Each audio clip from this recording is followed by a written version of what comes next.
through some of this today as well, to make sure that we're all on the same page. And then, I don't think we'll have time to get to synaptic communication today, but you all had several and puzzle videos discussing synaptic communication, so neurotransmitter release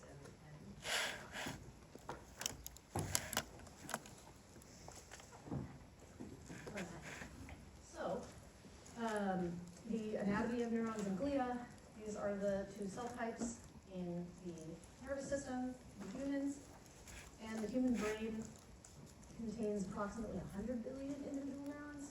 Actually, no, it's only 86 billion. And if you all remember from the other week, that information comes from Dr. Susana Herculano Rosell, a Brazilian scientist who came up with the new technique for counting neurons in order to get a more accurate count. And that she was one of our historical figures when we did our historical figure speed dating the other week. So, only 86 billion. That's still a lot though, right? Just a little comparison between the brain and the Earth and the universe. There are 100 billion stars in the galaxy, and there are 86 billion neurons in our brain, and this is roughly 12.3 times the world population. So very, very large numbers we're talking about here. And if we think about the axon fibers in the brain, the distance from Earth to the moon is 236,000 miles, and the distance of all the fibers, nerve fibers, in our brain and such is similar number of miles, so 211,000 miles of fibers. Of course, they're all, interconnected, and they're very small, and they fit, inside of our skulls and our bodies and whatnot, but that's a very long distance. So they're just like other cells in the body. So cells typically have a membrane that surrounds them. They have a nucleus that contains their chromosomes and their DNA. Mitochondria, the powerhouse of the cell, right, provides energy and things to the cell. Ribosomes, as well as endoplasmic reticulum for protein translation and things like that. So all the kind of basic mechanics of a cell that you would learn in cell biology are present in neurons and glia. So neurons, as we mentioned, there's 86 billion of them in the world, thanks to Dr. Susana Herculano. And glia are non-neuronal cells, and glia are in about the same ratio. So they're about the same number of glia as there are neurons in the brain. Historically, it was thought that there were a lot more glia than neurons, but it turns out there are about the same number. There are tons of different types of neurons. So in this table here, I'm showing you that there's 200 or so different types of neurons. And glia, there's, at least right now, we know that there's 4 or 5 different types of glia. And in general, neurons are much, much bigger than glia. Glia are pretty small. They're only about 1/10 of the size of the average neuron, although neuron size can vary depending on where you're talking about in the brain and such. And neurons conduct impulses or can conduct action potentials, which we'll talk more about in a few slides. And glia don't do that, although there's some kind of emerging evidence that they might participate in something similar, but it might not be exactly the same. So, but a lot more research needs to be done in that realm. So neurons are the primary cell type that conduct. So I mentioned there are 5 types of glial cells. These include astrocytes. So astro means star, and that you can kind of see that shape here in that first glial cell there.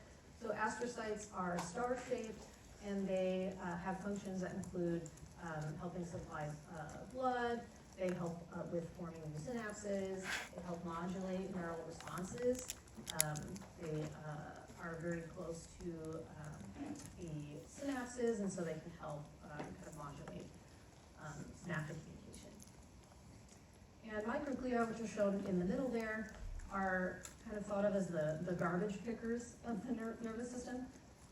They can migrate to injured sites, and they can phagocytose, like different debris, or if neurons or other cells have died in the area, they'll phagocytose that and really kind of try to clean up the nervous system. They also respond to neuroinflammation and things like that. They are the resident immune cells of the central nervous system, the CNS. So they have quite a lot of functions. And then radial glia are interesting because they are a transient type of glia. So what I mean by that is radial glia are present in development, and then after development, those radial glia then either turn into neurons or turn into other types of glia. So they're transient in that they're only radial glia for a period of time in development, and then they transition into something else. But radial glia are really important for migration of neurons and the growth of their axons and dendrites during embryonic development, and they're also responsible for the layered structure of the cortex. So the cortex has multiple different layers, and radial glia help the neurons organize themselves into those layers during development.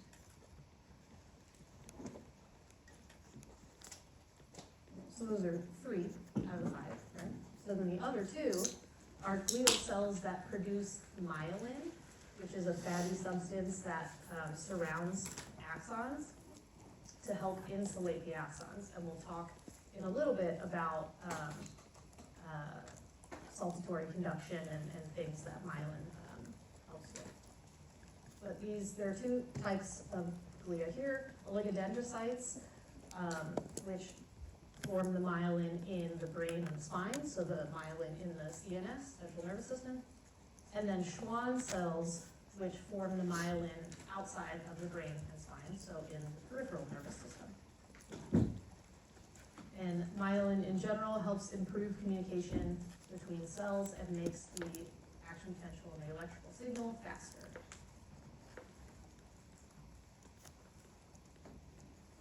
Okay, and then these images were in your Edpuzzle videos. There are a lot of different types of neurons, as we mentioned on the other slide, like 200 or something. And they have very different structures, and that is usually related to what their function is and how they play a role in communicating in your brain or periphery. And so kind of the typical neuron is shown here on the left. That is kind of how the internet thinks all neurons look like, where they have some body or a soma, and then all the dendrites coming off, almost like a tree, and then the axon, the singular axon there, that then has all the terminal buttons where the synapses are onto the next neuron. But as you can see on the right, there's tons of different organizations of these neuronal cells.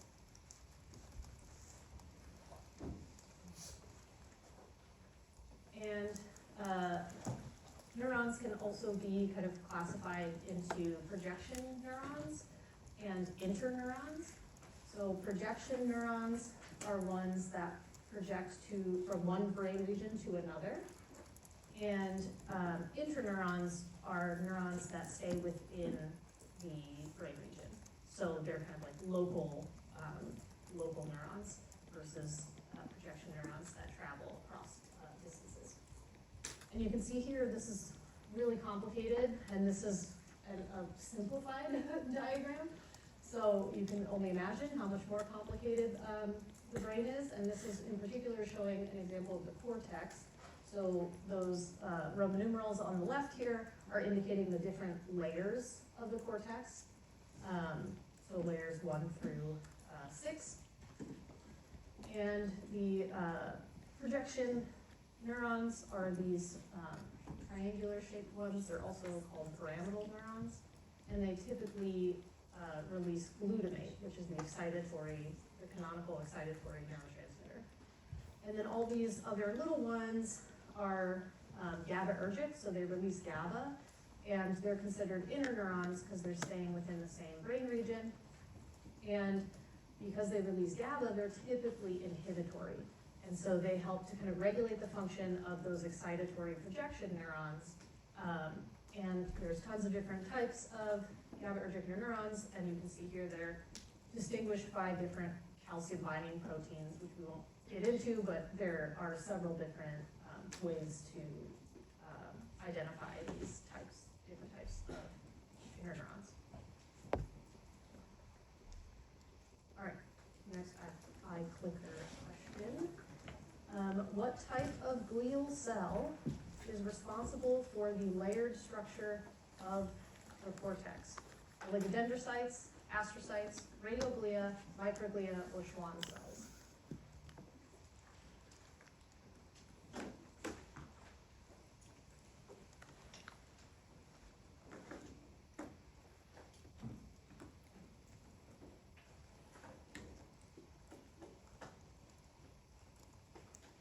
Do you have the slides posted?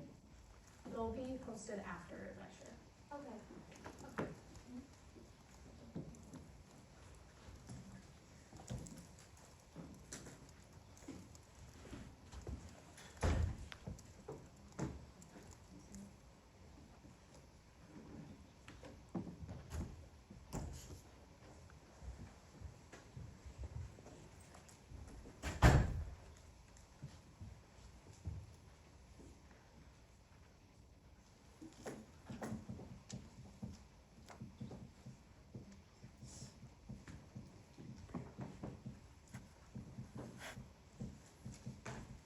All right.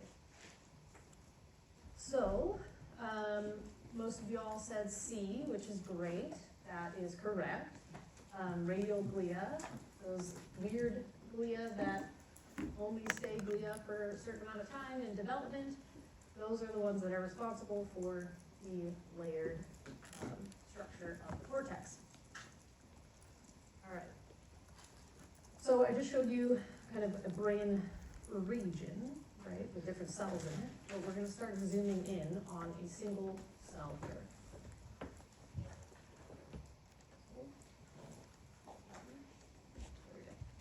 So, neurons, like other cells in your body, are surrounded by a membrane, a phospholipid bilayer membrane that has a hydrophilic or water-loving and hydrophobic or water-fearing ends. And this only allows certain molecules through the membrane, and we'll talk more about that in just a couple slides. But you can see there are sometimes these proteins that are embedded in the membrane that are channels or pumps that will allow the exchange of different molecules through the membrane.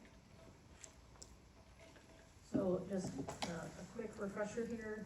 We're going to talk a lot about ions, so I just want to make sure that we're all on the same page here. So anions are negatively charged ions. So examples that we might talk about are chloride or Cl-. And then protein molecules tend to also be anionic and negatively charged, and they're typically denoted as A-. And then there are cations, which are positively charged ions. So examples that we'll talk a lot about today are sodium, which is Na+, or potassium, which is K+. So the membranes around neurons are selectively permeable. They allow only some chemicals to pass through more freely than others.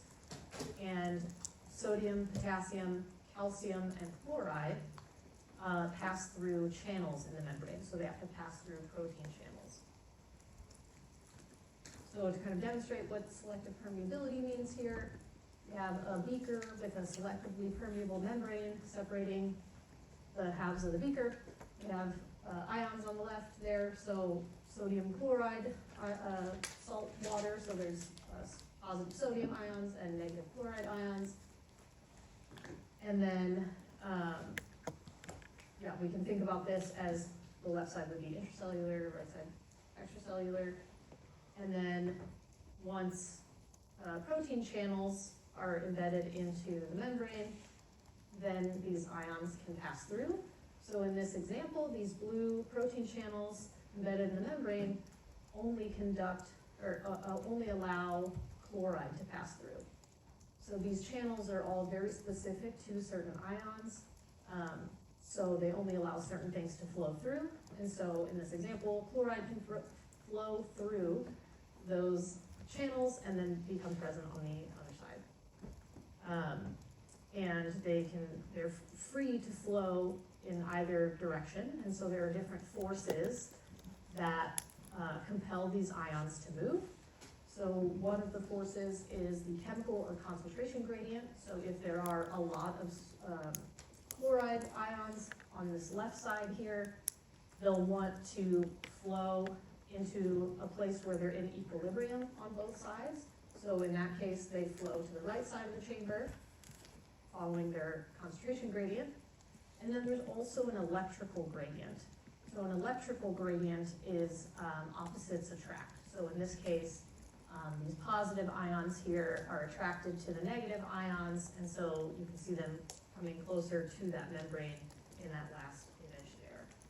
And so really there's this balance between both of these gradients, because sometimes they work in the same direction, but not always. They also work in opposite directions, so there's a balance. And if you take an electrode and measure this left side where all the positive ions are, you'll get a positive reading. If you then move that electrode on the other side where there's no sodium ions, you'll get a negative reading.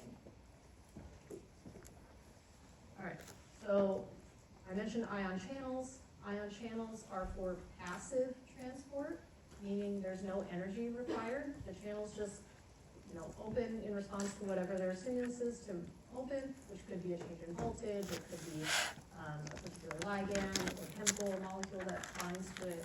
It could be a stretch physical stimulus that opens the channel. But regardless, these ions can passively diffuse through these channels. And again, all these channels and all pumps and everything are very specific for the ions, because ions are different sizes and whatnot. All right, and then there are active transport, which requires energy, and the energy for a cell is ATP. And these are typically called ion pumps. So you can think of a pump versus a channel. A pump sounds like it requires some energy for something to happen, right? And so this ion pumps allow ions to move against their concentration gradient. So instead of moving from high concentration to low concentration, if you put energy into the pump, it will pump them from low to high. And an example is the sodium-potassium pump, or the NAC pump, which moves 3 sodium ions out of the cell and brings 2 potassium ions into the cell. And this helps establish the resting membrane potential, which is the difference inside versus outside of the cell in the charged molecules. So the resting membrane potential is typically slightly negative compared to the outside of the cell. So the inside of the membrane is slightly negative compared to the outside. Usually around -70 is kind of what the example is in a lot of textbooks and things, but it really depends on the specific type of neuron. Certain neurons hang out around -80, while others hang out around -60, that kind of thing. And this, again, is due to those different gradients inside and outside of the cell. And because there is this difference in electrical potential, this is known as polarization. It doesn't sit at 0, it sits away from 0. So at rest, the concentration of sodium outside the cell in the extracellular space is very high relative to the inside. Where for potassium, the inside of the cell has a lot more potassium than the outside of the cell. And so that's usually where it sits at resting, and the sodium pump will help maintain that gradient.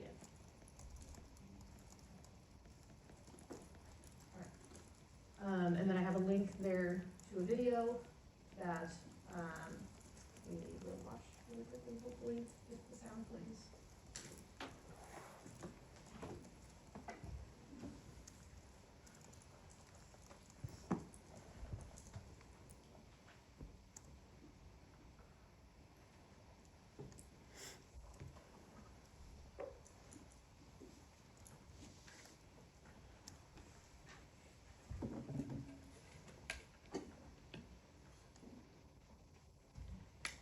Okay, never mind. I have the link there that you all can watch it later. But it's a really helpful video and like kind of shows animations of the ions flowing and moving and whatnot, and really kind of is an all-inclusive video that includes really mostly everything you need to know about the resting membrane potential.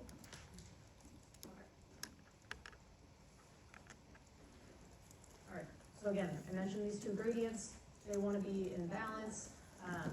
The electrical gradient wants a balance between positively and negatively charged ions, and the concentration or chemical gradient is all about a particular chemical and the distribution of that chemical between the inside and the outside. So in general, it wants to be equal between the inside and outside. But depending on what channels are open or closed at a given time, that will influence how these two gradients function. So I mentioned the sodium-potassium pump, or the NAC pump, and it's a pump, so that means it requires energy. It's using active transport, so it uses ATP to do this.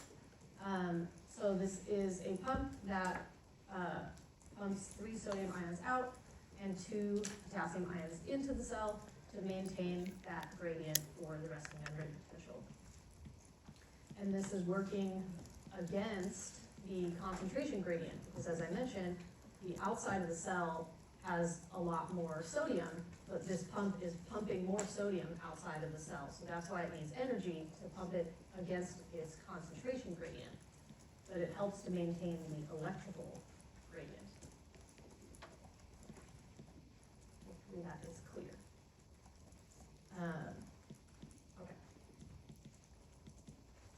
So, we can measure this change between ions, between inside and outside of the cell, using a oscilloscope that we record from inside of the neuron, and we measure voltage, or in millivolts, or MV, and this is the membrane potential, that difference in electrical gradient across the membrane.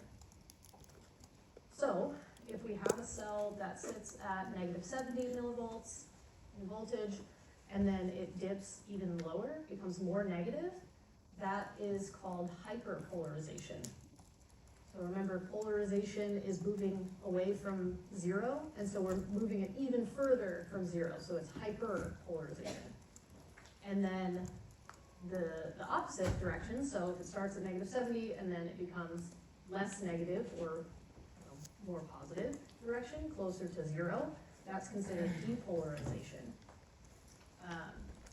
And so hyperpolarization can be due to an efflux of potassium, meaning potassium is leaving the cell, it's going into the extracellular space, which then makes the extracellular side more positive, because you have positive ions flowing out of the cell. And so then it becomes hyperpolarized.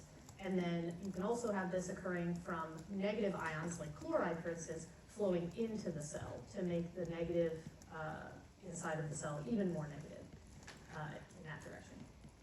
And that's also hyperpolarization. Where depolarization would be, for instance, positive ions flowing into the cell, like sodium. And that makes that negative resting membrane potential more positive.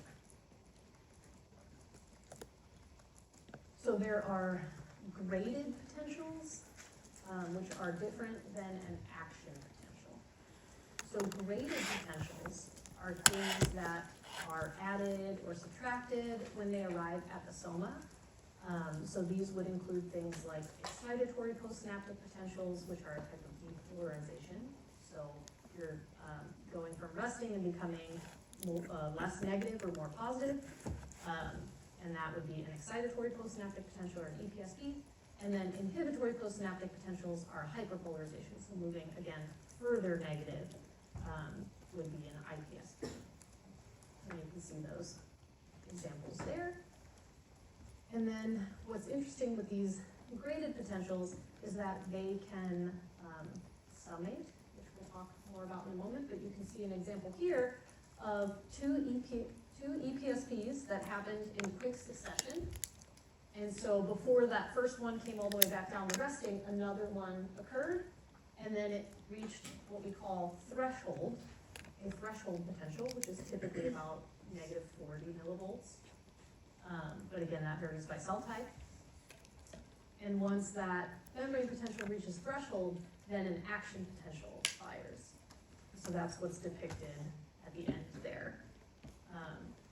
So these graded potentials are interesting because they can decay, and they decay as a function of time or a function of distance from the soma. So if you're having a graded potential, let's say an excitatory postsynaptic potential that's happening on a far out dendrite, on spine, on that dendrite, then as it travels down the dendritic branch, that signal can decay.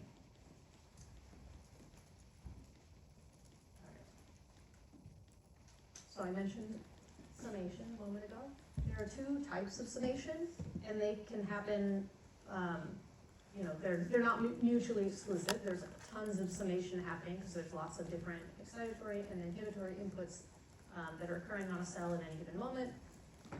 So there are two types of summation that I'll talk about, which are spatial summation, which is depicted here, where you have a dendritic branch and you have different axons from 3 other neurons here that are synapsing onto close locations on that dendritic branch, and they're all firing action potentials at the same time.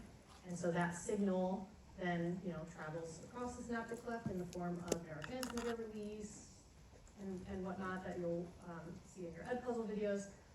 And then those postsynaptic potentials happen at the same time, but in multiple synapses that are close spatially. And so that would be spatial summation.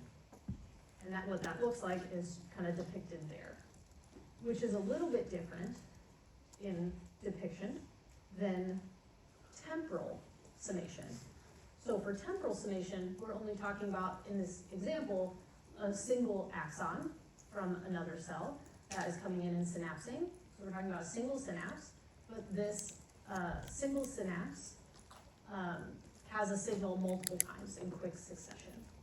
And so that's what's depicted there, is the first EPSP happens, and before that graded potential decays all the way back to resting potential, another signal comes in, and it just builds and builds and builds across time, right? Where that's different than everything happening at the same time, and it happens to be summate to be big enough to reach that threshold.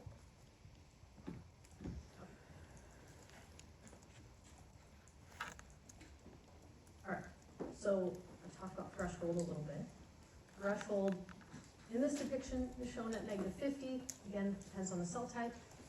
But these different postsynaptic potentials or graded potentials are happening at so many different synapses, and some of them are excitatory, and some of them are inhibitory, and some of them are happening at the same time, some of them are happening right next to each other. And all of this information coming in will summate in various ways, or cancel each other out, or whatever kind of way that they come about. And if they all add up to a potential change that reaches the threshold, then an action potential will fire. And action potentials look the same every time that they fire. And the next slide will go through all of the steps of an action potential. So you can kind of think of the threshold of excitation as like popcorn. You know, if you're popping popcorn, a kernel at some point will pop, right? It might get warmer and warmer and warmer and closer to popping, but until it reaches that threshold, it doesn't actually pop. So you can kind of think of these, you know, graded potentials versus an action potential in the context of popcorn. All right. Action potential.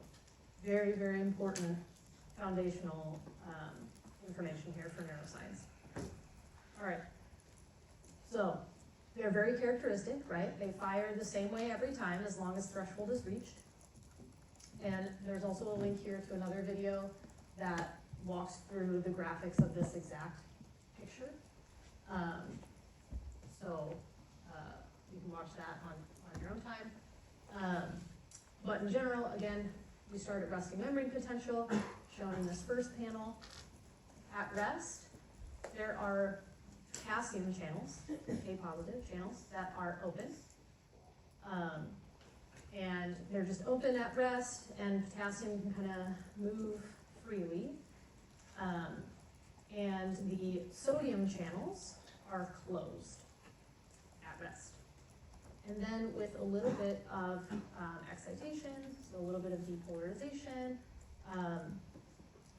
some sodium channels might open, which would allow for positive sodium to flow into the cell, which then depolarizes the cell.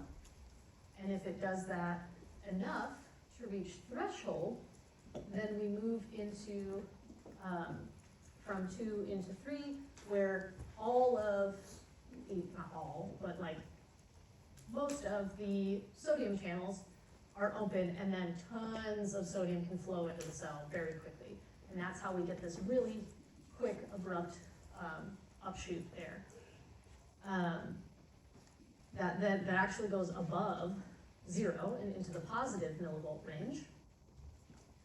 So that threshold signal is the voltage at which all of these sodium channels get the signal to open. So they are voltage-gated sodium channels, and once the voltage reaches that threshold potential, that's the signal for these sodium channels to open, and then you have this incredible influx of sodium cells, or sodium ions into the cell. And that signal at threshold is also the signal for voltage-gated potassium channels to open, but they're kind of slow. So they don't open as quickly as those sodium channels. So they get the same signal as the sodium channels, but they kind of take their time opening. And once they're finally open, then potassium can flow out of the cell. And since you have a positive ion flowing out of the cell, that makes the cell become more negative. So that's what's responsible for this downward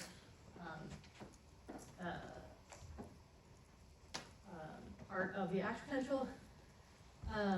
And during that time, sodium channels actually become inactivated, so they're not closed, but they are inactivated, so sodium still can't flow at that point.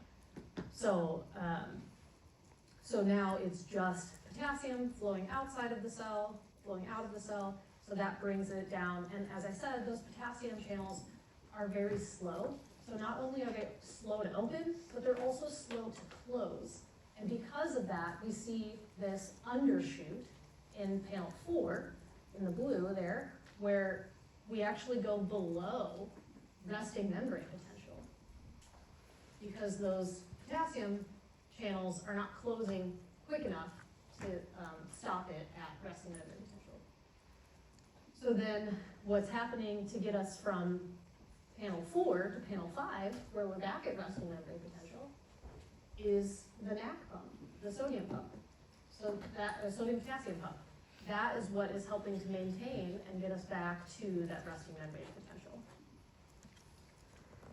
Okay, and then once we're back at rest, again, sodium channels are closed, the voltage-gated potassium channels are closed, and the kind of leaky potassium channels are still open, because those are just leaky and they're just kind of open all the time and allow for a little bit of movement of potassium all the time. So, there are two types of refractory periods. So refractory period means that either an action potential cannot fire at all, another one, or it becomes more difficult to fire an action potential again. So in the absolute refractory period, this is when another action potential in that axon cannot occur. All right, so this is when those voltage-gated sodium channels are inactivated. So even if we, reach the threshold and had the signal to open those again, they're inactivated. They cannot be opened again traditionally. So they have to go through the process of opening, inactivation, closed before they can open again. So absolute refractory, another action potential cannot occur. And that's shown, while the first one is happening, which makes sense because it's still happening. The second one can't happen. And then the relative refractory period is during that kind of undershoot. Remember that undershoot responsible by the really slowly closing potassium channels? So with that undershoot, the sodium channels have gone back to their closed state. They're no longer inactivated. They've gone back to closed, so they can receive the signal again to open. But because it's hyperpolarized from those slow to close potassium channels, it makes it a little bit harder to reach threshold because now you're starting from a more negative starting point than the typical resting memory potential. So technically, yes, another action potential can occur at this point, but it needs a much stronger stimulus and a much higher graded potential or higher summation of those graded potentials in order to reach that threshold for another one to fire.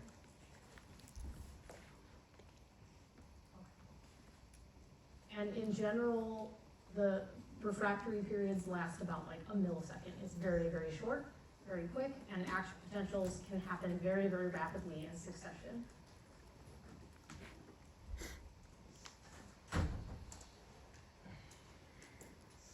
So I do want to point out a few differences between graded potentials and action potentials, because I know this can be a little tricky sometimes.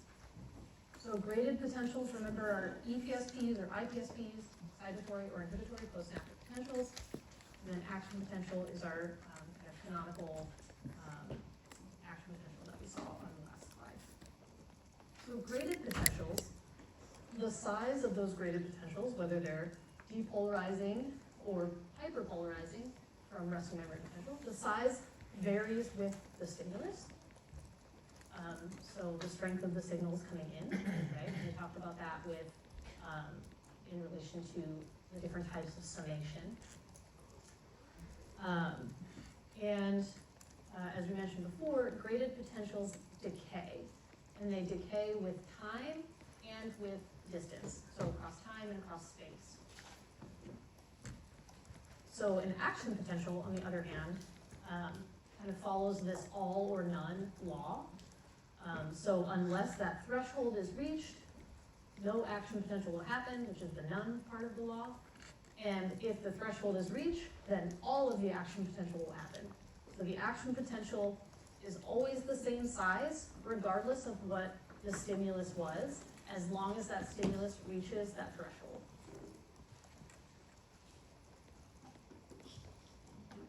And then the other important thing is that action potentials don't decay with distance. So we'll talk in just a moment about why that is and one of the things that helps with that.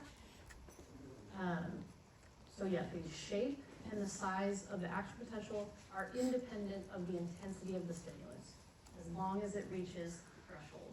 So as long as it's a threshold, it's all or none, whether the action potential is happening. And along the distance of an axon, yeah, sorry.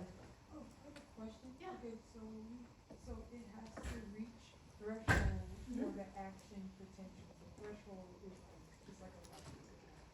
Yes, yeah. Mhm. Yeah. Okay. So along the length of an axon, the action potential will happen repeatedly. And every action potential along that distance will have the same amplitude and velocity. So it doesn't decay across distance. All right, so we have an example axon here. It has Schwann cells around it, which form myelin, and we'll talk more about that in a second. And we'll talk more in a second about what nodes of Ranvier are. But first, all right, this axon that's depicted here is likely from what part of the nervous system? Central nervous system, peripheral nervous system, either or neither?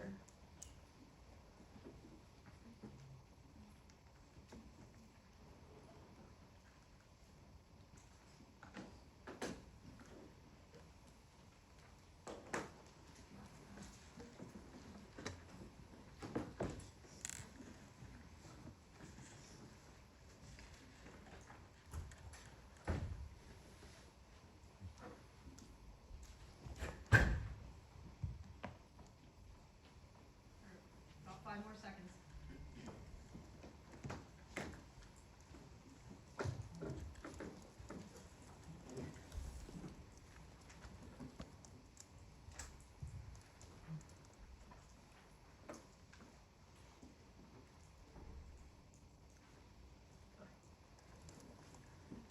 All right, so, great.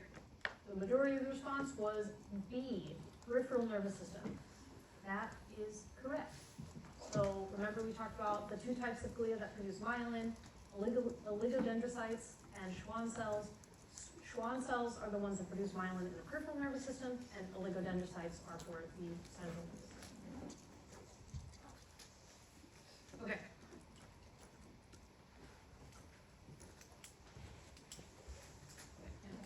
All right, so there's our little example of an axon, right? It has myelin around it, and the myelin has these little spots where the myelin doesn't exist along the axon, right?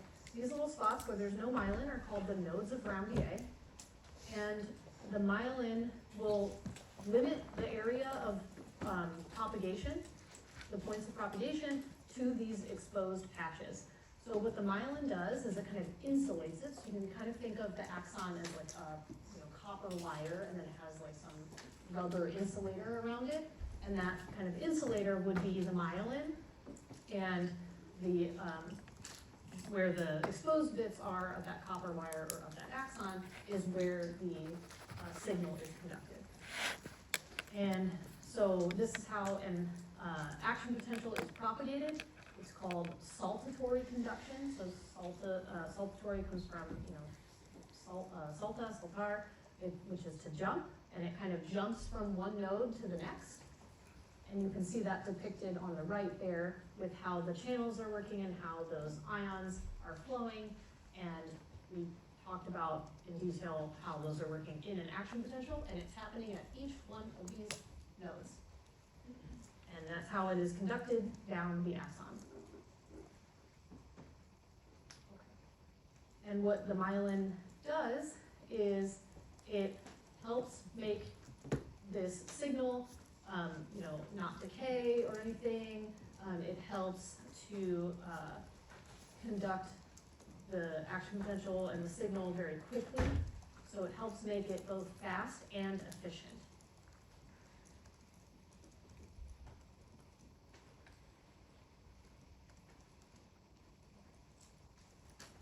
So just a few kind of summary things about action potentials. The action potential is the electrical message that's transmitted down the axon of a neuron, and then that leads to the terminal buttons, which then produces synaptic neurotransmission, which involves chemical signals with neurotransmitters, which if you haven't already watched them, you'll see those in the Ed Puzzle videos. And the action potential does not travel directly down the axon, but is regenerated at each of those nodes of neuron VA, at each of those points between the myelin. So that way it isn't weakened across distance, where graded potentials, because they're coming onto, you know, things like the dendrites of the cell body, myelin is only along an axon. So graded potentials that are coming onto other regions of the neuron are going to degrade across time and space. The conduction speed or the velocity of an action potential moving down the axon can range depending on, you know, how big the axon is or how much myelination there is or other factors, things about cell types and things like that. And they can range anywhere from 1 meter per second to 100 meters per second. So very, very quick conduction. And this electrical signal, as I mentioned, is turned to a chemical signal in the form of neurotransmitters. And the discovery of chemical transmission is really cool, in my opinion. So we'll talk about Otto Louis' frog heart experiment.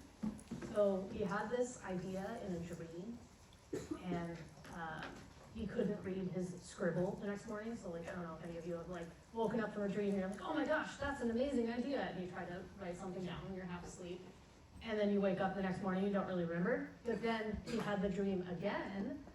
And so he just went in and did the experiment in the middle of the night so that he couldn't go back to sleep and forget it again, which I just think is hilarious and very dedicated to science to wake up at like 2 a.m. and go do an experiment. But what he did was he had 2 frog hearts. So he dissected a frog heart, one that had the vagus nerve attached, so that's shown here in heart A. And when you stimulate the vagus nerve, which is shown down here, heart A, the heartbeat of heart A slows down. Okay? So, what he then did was, you know, stimulated the vagus nerve on heart A, saw that the heartbeat slowed down, and then he took some of the solution that heart was floating in, the ringer solution, or the stuff that it was floating in, and put it into another container that had a frog heart that did not have a vagus nerve. It was denervated. And so we put this liquid from the vagus stimulated heart into this one that doesn't have a vagus nerve. And he found something cool. What do you guys think he found? What happened to the heartbeat of heart B when the vagus nerve of heart A was stimulated? So he's moving that liquid over, and then what happens to heart B when it's in the liquid from the stimulated heart A? Does heart B's heartbeat increase? Heart B's heartbeat decrease? Heart B's heartbeat stay the same? That was difficult to say. I don't know why I wrote it that way.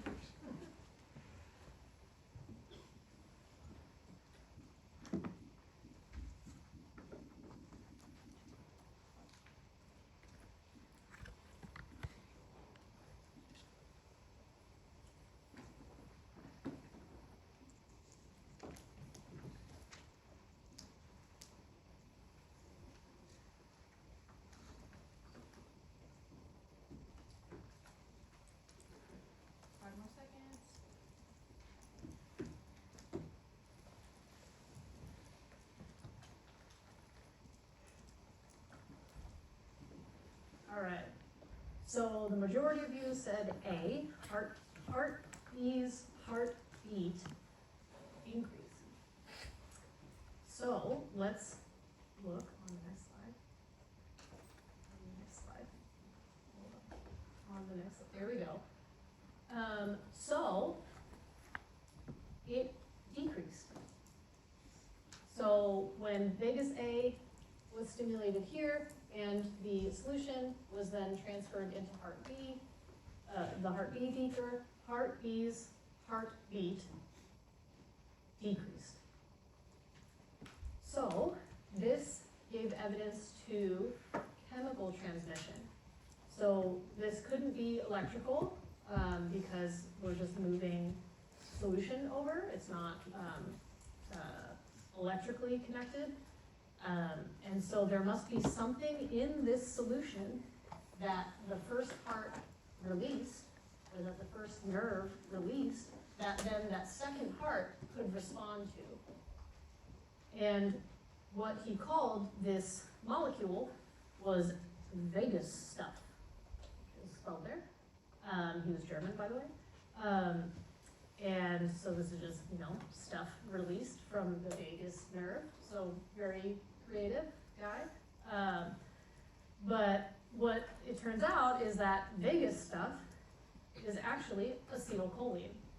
So acetylcholine was the first neurotransmitter discovered, and it was discovered by Otto Louis.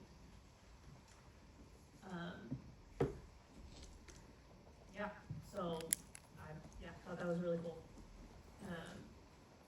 And from the Edpuzzle videos, y'all will see the details of all the different steps of chemical neurotransmission. So how does that action potential that comes down the axon then lead to neurotransmitter release from the terminal button, and then how does that neurotransmitter travel across the synaptic cleft, or the space, to then produce an effect in that postsynaptic cell. That will all be covered in your Edpuzzle videos. First, we have another icebreaker question. Okay. So, GABA, which is an inhibitory neurotransmitter, is released into the synaptic cleft. If you watched the Edpuzzle videos already, you may know the answer to this question. What happens next, most likely? Causes a hyperpolarization in the postsynaptic cell, causes a depolarization in the postsynaptic cell. There's not enough information provided to be able to tell, or neither. It allows calcium to enter the cell, which doesn't change polarization.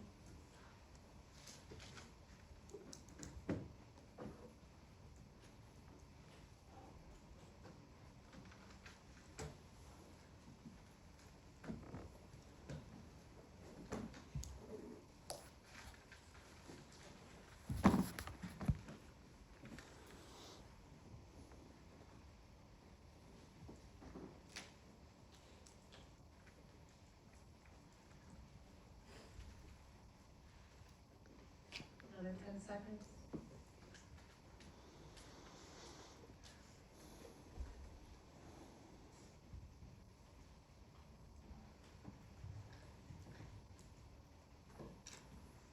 All right, so the majority of you said A, causes a hyperpolarization in the postsynaptic cell. For the most part, yes.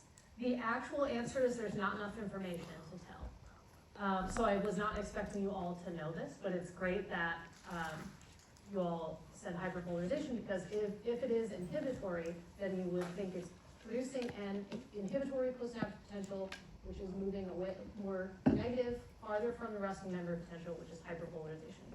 So that's fantastic that most of you are thinking that way. But it is actually C. There's not enough information to tell. So what's really interesting about GABA is that during development, GABA is actually excitatory. So it has excitatory effects on new neurons. And this is, so GABA will still open chloride channels. So the GABA, the receptors that GABA binds to are chloride channels. Chloride is negative. And so typically during adulthood and things, GABA causes the channel to open and chloride flows into the cell, which makes it more negative and hyperpolarizes that postsynaptic cell. But during development, when those chloride channels open, it's likely that chloride is actually moving in the other direction. So it's causing an excitatory effect on that postsynaptic cell. And that's all because of that chemical gradient, or concentration gradient. So that actually is different in younger neurons and earlier development. And so there's not enough information in that question to be able to determine whether it would produce a hyperpolarization or depolarization, we would need to know the age of the neuron and where at in development. But a very cool example to show that not only do different neurotransmitters produce different functions, but even across time in the same neuron, they can produce excitatory or inhibitory functions through the same channels.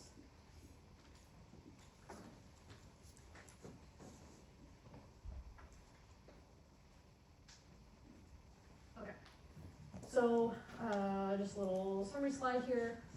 You can kind of think of neurons as like batteries. So they're charged, so at rest, there's a difference between the inside and the outside of the cell, the inside being more negative than the outside. And so you can kind of think of neurons like batteries in that they're charged in that way. And the resting potential, you can kind of think of as like a slingshot. It's ready to change at any moment given the right stimulus.